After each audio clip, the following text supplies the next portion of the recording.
Hello everyone, welcome to Computer Science and IT Gate Coaching. Don't forget to subscribe my channel and press the bell icon to get the instant notification of my free lecture. In this lecture, we are going to see the prerequisites that are required for theory of computation. So, before starting theory of computation, you should have the knowledge of these things. Okay, so first you should have a knowledge of set. So, what is a set? A set is a collection of elements without any structure other than membership. So, what is a set? A set is a collection. It is going to be collection of some elements, and that is going to be only serve as a membership. That element will serve only as the member of that set without any structure. So it is not going to have any structure. That element is not going to have any structure. Okay. So S is your set. It is having E1, E2, E3. Okay. And one more thing. See here also I have written here duplicate values are not allowed. So if you are having some set S, if it is having 1, then again you can't write 1. Okay. So here duplicate values are not allowed. You should write 1, then you should write something other than 1. Okay. So duplicate values are not allowed. The other 1, 2. So if 1 is there, then only one will be there. Okay. So the duplicate values are not allowed. It's very important. So whenever we will see in the theory of computation, sometimes when we will learn language, a language is going to be a collection of a string. So sometimes you will get A, then again you will get A, but you are not going to write again A. Only once you are going to write. Okay. See, that's why here duplicate values. See, whatever we are now I am going through it. All these things are required because all terminology is required in your gate, because in previous year questions you will see this terminology. Okay. So before starting theory of computation, we should have knowledge of these things. Okay. So now to indicate that X is an element of this set X, we write X belongs to. This is belongs to S. So if you want to indicate that X is an element of S, set S, then you have to write X belongs to S. And if it is not belongs to, means if it is not in that set, let us assume this is set E1, E2, that element, sorry, E1, E2, E3 belongs to this set, then means it is in that set, you should write E1 belongs to S, E2 belongs to S. But E4 is not belongs to, is not here, E4 is not in that set, so you should write E4 not belongs to S. So to indicate whether an element is in that set, so they will use that symbol, that means belongs to. Okay. So to indicate that X is an element of this set, we write X belongs to X. Similarly, the statement that X is not in S is written as X not belongs to S. Now see the point 4. So point 4 is saying that a set can be specified by including some description of its element in curly braces. Okay, means it can be defined in curly braces like this. Okay. For example, the set of integers 0, 1, 2. The set is containing only the integers 0, 1, 2 is shown as S curly braces 0, 1, 2. So it is a set. So in this way we can indicate it. Now this only here we are having only 3 elements. Okay, that's why we use. Now if you want to indicate this set like 0, 1, 2, 3, 4, 5, means it is greater than equal to 0. It means all the element it is having greater than 0. So how you, so it is infinite set. When the number of elements are infinite of the set, then that set is infinite. Okay, because the elements are infinite here. Now here you will get how to write all the elements. So for that we are having a 3 dot. 3 dot are used whenever the meaning is clear. Like it is greater, it's keep on increasing by 1. So after that you can just write 3 dot.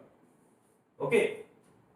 So see here, thus AB comma 3 dot Z means it is, what is this set is indicating that it is containing lower case letter of the English alphabet. Lower case of the English alphabet. AB, then 3 dot, because it is obvious clear. See, the meaning is clear that it is containing A, B, C, D like this. Then you can write this set like this. Okay, so you are going to get set like this in your GATE exam. Okay, for all the lowercase letter of English alphabet. Now see point 7.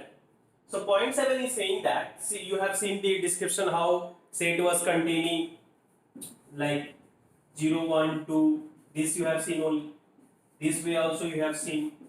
If you want to write more. Now another way to describe this set. So when the need arises, we use more explicit notation. This is called as explicit notation, in which we write S. S is a set which is containing set of I. This I means how you should read. So S is a set which is containing set of I such that, this line means such that I is greater than 0, and because it's again giving some description about I, they have given as comma, sometimes they will write as and only, but you have to consider every time that I is even greater than 0 as well as whatever it is written here, and I is even. Okay, so this set is containing set of I where, so such that I is greater than 0 as well as I is even. Okay, so how you should read? So this set means this is containing set of I. Okay, set of I. So I is greater than 0. So 1, but 1 that should even be even, but 1 is not even. So 1 not belongs to this set. So 1 not belongs to this set. Now 2 greater than 0 and 2 is even. So 2 belongs to this set. Okay, like this. We will write 2, 4, 6, 8. Okay, like this. So this is the set. Okay, so we read this as S is the set of all I, set of all I such that, this means such that I is greater than 0 and I is even, and I is even. So this type of description, Gate use this description only, slash. Okay, another way also you can write in place of this line, you can, what you can do, you can just write S I this is also similar. Okay, in this way also you can write. So but Gate using this way of describing its set. Okay, now see the set operations. One by one we will see union, then intersection, complement, set difference. So one by one we are going to see. First we will see union. So what is union? Let us assume that you are having two sets, S1 and S2. So this is a Venn diagram. By using Venn diagram also I am showing. This whole thing where it is there, this is called as universal set, means everything. Universal set is containing everything. Okay, in this universal set you are having two sets, S1 and S2. Now in this way, this is one diagram and this is two diagram. This is the common part of S1 and S2, but the union of these two means this part is also included and this part is also included, means you have taken this part, okay, then this part. This is S1 union S2. I am not taking the intersection twice, okay, because here duplicate values are not allowed. Okay, so this is S1 union S2, the whole thing. S1 as well as the remaining S2. See, there is something in common. So this I will take only once. Okay. So how to represent that? S1 union S2 is equal to X. Okay, X is the element such that X belongs to S1. Okay, X belongs to, or X belongs to S2. It means X can either belongs to S1 or X can either belongs to S2. So if for example S1 equal to 1, 2, 3 and S2 equal to 2, 3, 4, 5. So S1 union S2 is the set, all the elements which are present here, and the elements which are not present here, which are present in S2, I will take also that element. See, S1 union S2, I have written 1, 2, 3, 1, 2, 3. Now 2 is there, but 2 is already present. I have written in S1 union S2 2, so duplicates are not allowed, you will not write 2 again. Then 3 is already here, no need to write. Then 4, then 5. So this common part, like the common part which is having in common, like 2, 3 is having in common, that we will see later. So S1 union S2 is the set of all elements having in S1 as well as in S2. Okay. Now see the intersection. So intersection of set means it is going to take the common part. Okay, that is denoted by this. So this is, let S1 is one set and S2 is another set. Now the common things, that is denoted by S1 intersection S2. This is S1 intersection S2. Okay. So how to write? So S1 belongs, is intersection S2 means now the element X such that X belongs to S1 and X also belongs to S2. So that element should belongs to both the set. So S1 intersection S2 will contain the elements, the common elements of S1 and S2. For example, if S1 is having 1, 2, 3, the same example I have taken so that you can see, able to understand the differences. S2 is having 2, 3, 4, 5. Now the common is here 2 and 3. See, so S1 intersection S2 is 2 and 3, 2, 3. Okay. Now see the set difference. Okay. So set difference is S1 minus S2 means it is going to contain, so see this definition first. It is saying that x belongs to S1 and x not belongs to S2, means it will contain S1 minus S2, means it will contain the elements which belongs to S1 but it not belongs to S2. When you see here, this is S1, this is S2, this is a common part, but it will S1 minus S2, means from S1 you will remove S2, so this is going to out, so you are going to have only this S1 minus S2, this is going to your S1 minus S2, this is S1 minus S2, because you have to remove the common part from S1. Okay, so see here, S1 minus S2 is the x such that x1 belongs to S1 and x not belongs to S2. So for example, see, always I am taking the same example to see the difference, okay, between all the operations. So S1 is having 1, 2, 3, S2 is having 2, 3, 4, 5. So intersection, the common part is 2, 3. Okay, so the common part will get removed and rest the element which is in S1, it is going to be in S1 minus S2. So 1 is going to be in S1 minus S2. See, complement. Okay, so what is complement? The complement of a set is denoted by S bar or S dash. Okay, both are same, or S bar or S dash. In these two ways it is denoted. Okay, that complement consists of all element not in S. Okay, so if S is a set, then its complement is the set of all element not in S. Okay, for example, I am saying that your universal set is containing 1, 2, 3, 4, 5. Okay, means it is having in universe. I am just assuming that the universal set is containing only 1, 2, 3, 4, 5. So from this only your set will have some element. From outside that you will not have, because this is your universal set. Okay, this is your universal set. You can't take any element outside. But I am restricting my universal set. It is containing only 1, 2, 3, 4, 5, because it will make us easy to understand the complement. Okay. Now if A is containing the set A, let A is the set which is containing 1, 3, 5. 1, 3, 5. Now complement of that. So complement of that is saying it will contain the set, means elements which is not in A but in universe. So like 2 is not here, so it should be in complement. Now see, 5 is here, but 5 is here, so I will not take 5 here. Now 3 is here, so I will not take in 4. Now see, 4 is in universe, but it is not in A, so it will be in complement. So it is that complement is going to contain A's complement, means the element not in A but in universe. So that, see the definition, A's complement means the element X such that X belongs to universe but X not belongs to S. Okay, see by using the Venn diagram, this is your S1, this is your S2. Okay, and this is your intersection, S1 intersection S2. Now this whole is your universal set.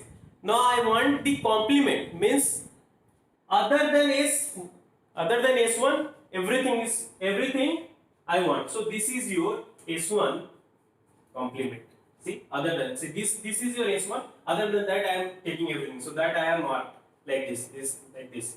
So this is your S1. Now see, empty set. It is even called as null set. Okay.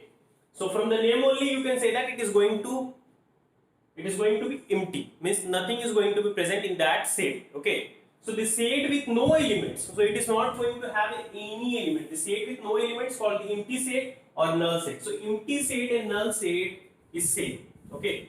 So empty set or null set is same.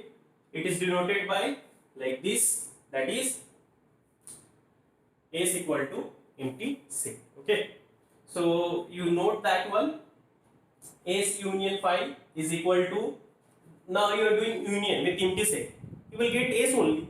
Yes. Now you are removing that empty set from S. You are going to get that set only.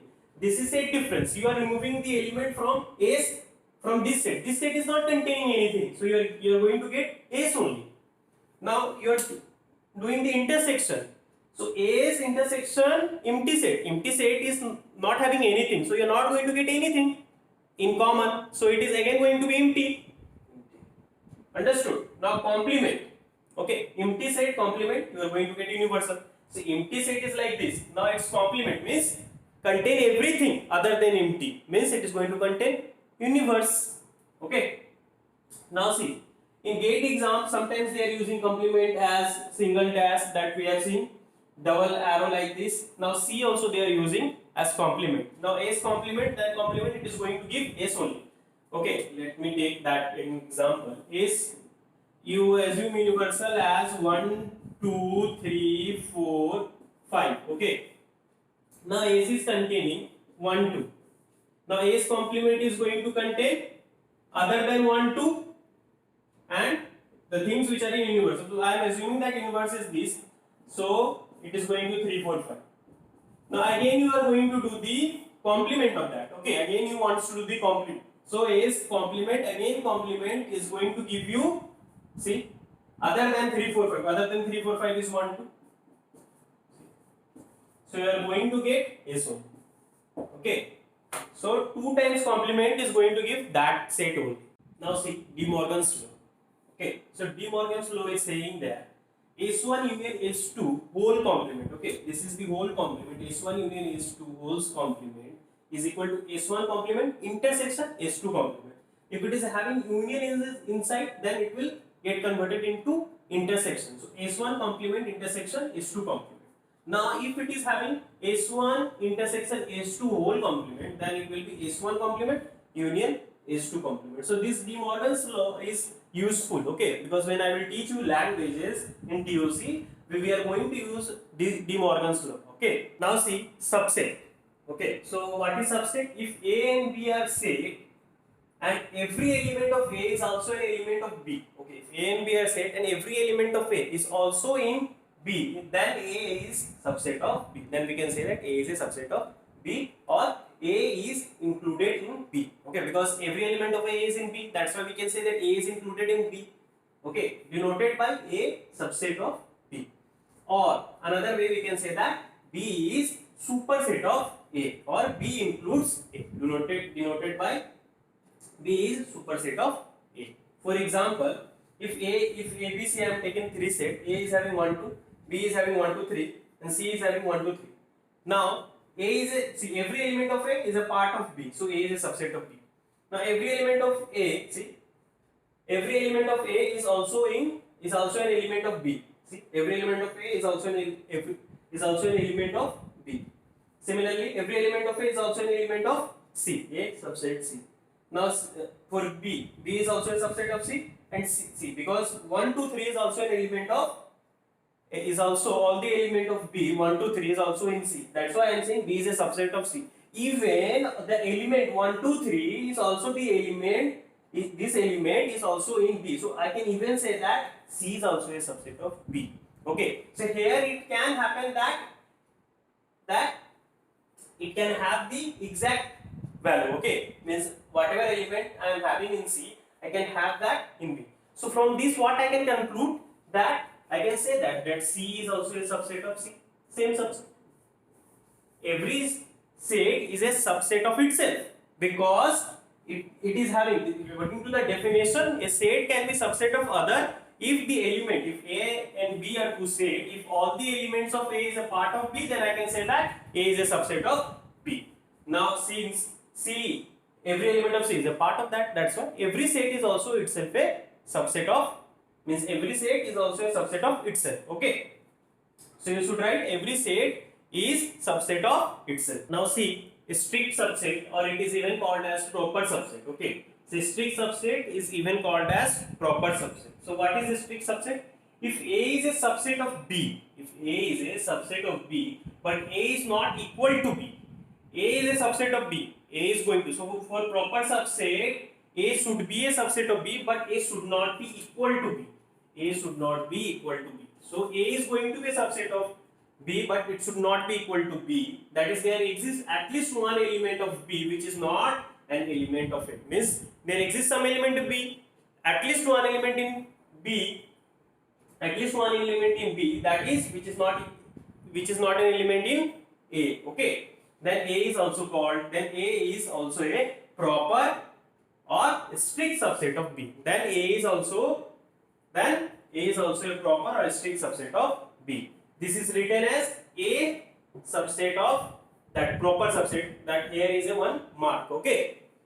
Or equivalently we can say that B is a proper superset of A. Just same like as subset, that B is now will become the proper superset, okay, of A. This is written as B first, then superset A. So for example, with example it will be more clear. See A 1 2, B 1 2 3. A is having 1 2, B is having 1 2 3. Now A is a subset of B, yeah, and A is also a proper subset. Why? Because A is not equal to B. So A is a proper subset of B, C, and A is also a subset of B. Okay. Now I have taken another set E, which is having 1 2 3. Now see E and E and here B. So it should be, I will make as B. Okay, B. I make it as B.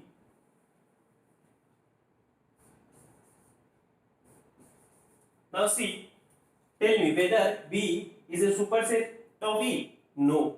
Why? Because it is equal. Because B is equal to E. Okay. It is a subset, but it is not a proper subset. Okay. So it is not a proper subset. So it is false. But B is a subset of E. That is true. Okay. Now see, the relation of a one set being a subset of another set is called inclusion or sometimes containment. Okay. So these are two terms that are even used in your GATE paper. So you should know these terms, inclusion and containment. So the relation of a one set being a subset of another is called inclusion or sometimes containment. Okay. Now conclusion, that after saying the superset and strict subset and proper subset, we can say that every strict subset or proper subset, that we know that a strict subset is even called as proper subset of a set is also a subset of the given set, that same particular set, but vice versa is not true. We have seen the example. Okay, so every strict subset is also a subset of the set, but vice versa is not true. Sometimes it may be possible, sometimes may not be. Okay, now see disjoint set.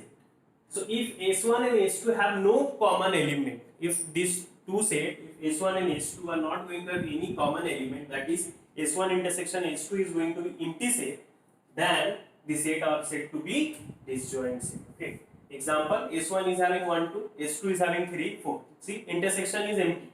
S1 intersection S2 is empty, so S1 and S2 are disjoint set. Now see finite set. So what is finite set? A set is said to be finite if it contains a finite number of elements. If it is containing a finite number of elements, then that set is called as finite set. Example, S1 is containing 1 2. It is having finite number of elements in that set, so is finite set. Similarly, if it is containing infinite number of elements, then it is infinite set. A set is said to be infinite if it is containing infinite number of elements. Okay. Example, S2 equal to X means it is containing set of all X such that X is greater than 0 and X is even. Means it is containing 2, 4, 6 and like this. It is containing infinite number of elements. That's why it is infinite set. Now see power set. So what is a power set?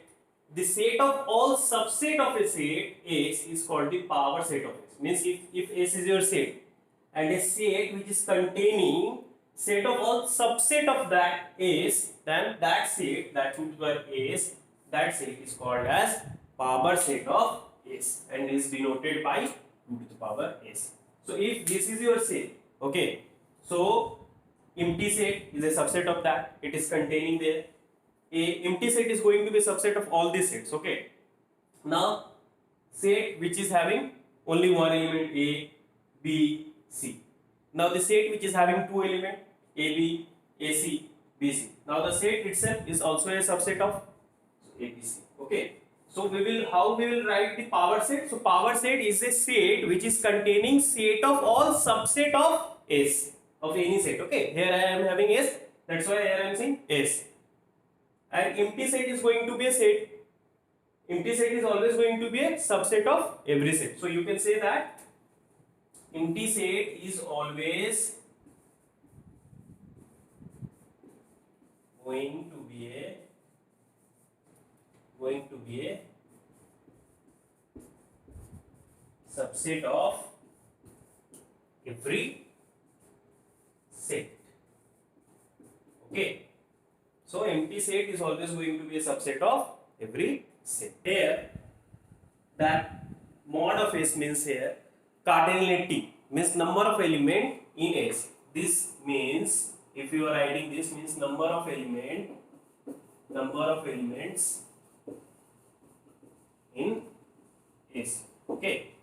So this notation even used in your GATE exam. Sometimes they will consider it as mod, sometimes as a cardinality. So in the GATE exam they are going to say what to consider. Okay. So here it is saying that number of elements in S. Okay. So we have seen that number of element in S was 3 and number of element in the power set of S was 8. So if S is finite, then 2 to the power S, that is power set of S, is going to 2 to the power number of element in S, that is 2 to the power number of element in S. That mod as this number of element in S.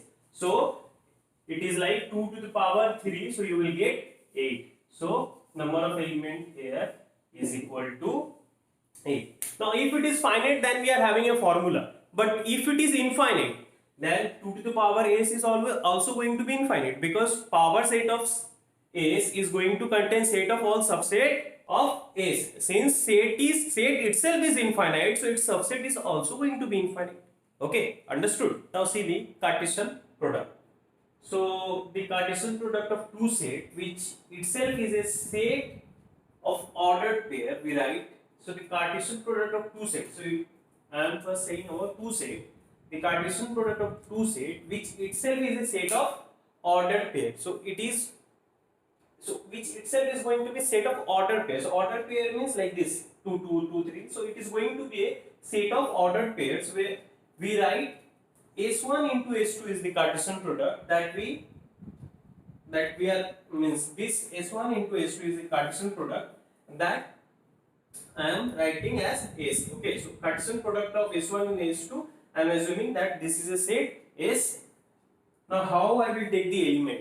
Now x, y, x belongs to S1 and y belongs to S2. Okay. So for example, if S1 is your 2, 4 and S2 is your 2, 3, 5, 6, then S1 into S2 will be. So you will take each element from x, S1, and each element from that y, each element from S2. Okay, so x belongs to S1 and y belongs to S2. So this order you need to maintain. Okay, you can't use any other order. So first x will come, which belongs to the S1, then y will come, which belongs to S2. So 2 you have taken, then each element of S2. 2, 2 you have taken, then 2, 3, then 2, 5, then 2, 6. Now similarly for 4, 2, order pair 4, 3, then 4, 5, then 4, 6. Okay, so this is the Cartesian product of 2, S1 into S2. Okay, so the Cartesian product of two set, which itself is a set of ordered pair. So this is a ordered pair. This pair, ordering of that, first x will come, then y will come. This is called as ordered pair. Okay.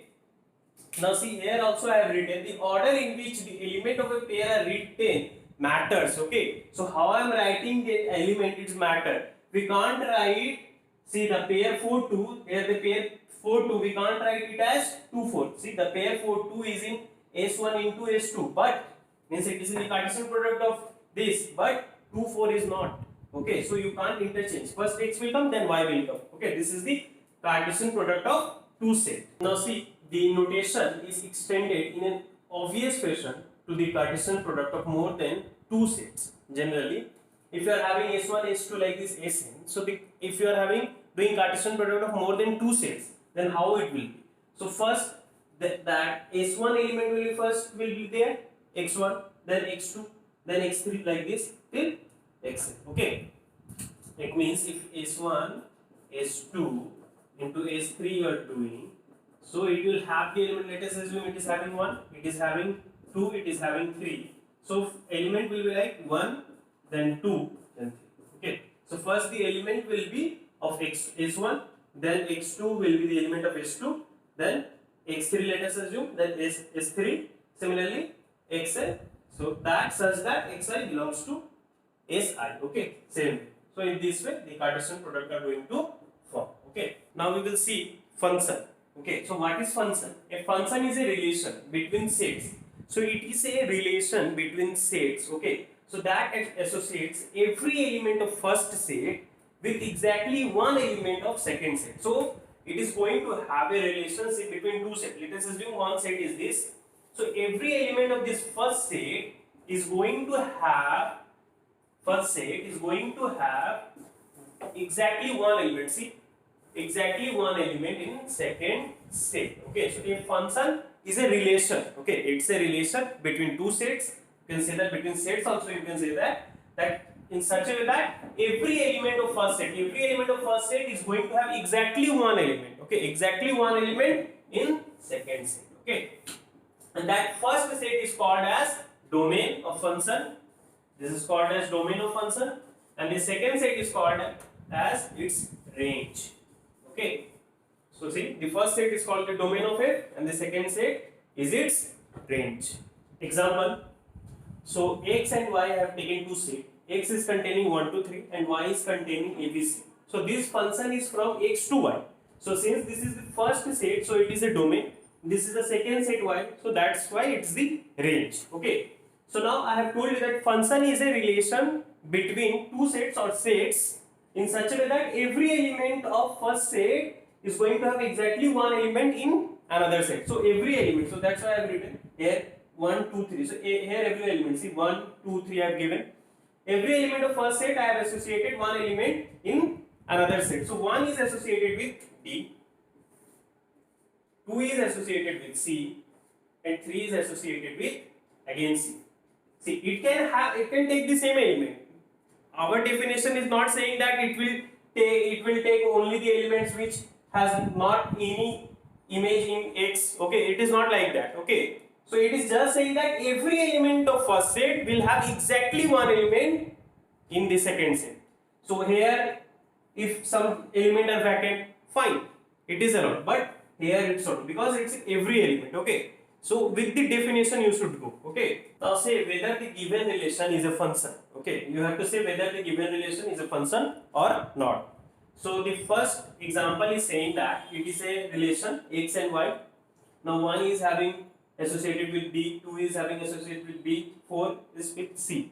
But tell me whether it is a function or no, it is not a function, because here every element of this set should have an element in y. Okay, exactly one element. So 3 is not having any element associated in set y, so it is not a function. Okay. Now see the next question. So x and y, now 1 is having associated with A, 2 is associated with B. Now see here, 4 is having C, fine. Here every element is having associated with in element 1. But see here, now 3 is having associated with C as well as A. 3 is having associated with C as well as A. So it is not a function, because in function it is strictly saying that every element of set A should have a element in exactly one element. Exactly one element. It should not have more than one.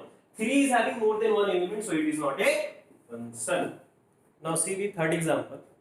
If you see here, every element of the first set is having exactly one element in set y. Okay, so it means this is a function.